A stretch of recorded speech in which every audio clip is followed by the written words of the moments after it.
Did you know that you can replace your Teflon or nonstick rice cooker bowl with stainless steel? Teflon-coated bowls can start releasing harmful chemicals when they get scratched up or even exposed to too much heat. Stainless steel is a safer alternative that won't break down or leach any unwanted chemicals. Plus, it's way easier to clean and you don't have to worry about damaging it. It's a simple switch that makes a big difference. Mahal ka, depende sa pakinabang mo. Masakit tanggapin pero totoo. May mga tao na ang pagmamahal nila sa iyo ay nasusukat, hindi sa kung sino ka, kundi sa kung ano ang kaya mong ibigay sa kanila. Mahal ka nila kapag may pakinabang, pero unti-unti kang nawawala sa mundo nila kapag wala ka ng maiaalok o wala ka ng silbi. Parang lahat ng effort at pagmamahal na binigay mo, nawawala lang na parang bula kapag hindi na nila nakukuha ang gusto nila mula sa iyo.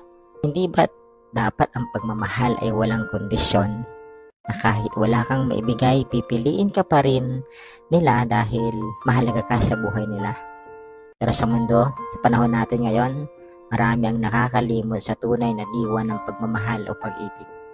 Napapalitan na ito ng pansariling interes at benepisyo. Kaya minsan, natututo kang magtanim ng distansya at hindi ibuhos lahat doon sa tao. Kasi hindi mo naman alam kung totoo ba ang pagmamahal na ibinibigay sa'yo o isa lang itong panloloko. Pero tandaan mo, hindi ikaw ang problema. Ang halaga mo, hindi nasusukat kung ano ang kaya mong ibigay sa iba. Kung sino ka, sapat na iyon para mahalin ka ng tama at totoo. Kaya kung may mga taong dumating na nagmahal sa'yo dahil sa pakinabang mo, hayaan mo lang silang mawala. Kasi may mga taong darating na pipiliin ka para sa kung sino ka, hindi pipiliin at mamahalin sa kung anong mayroon ka. Tandaan mo yan. God bless.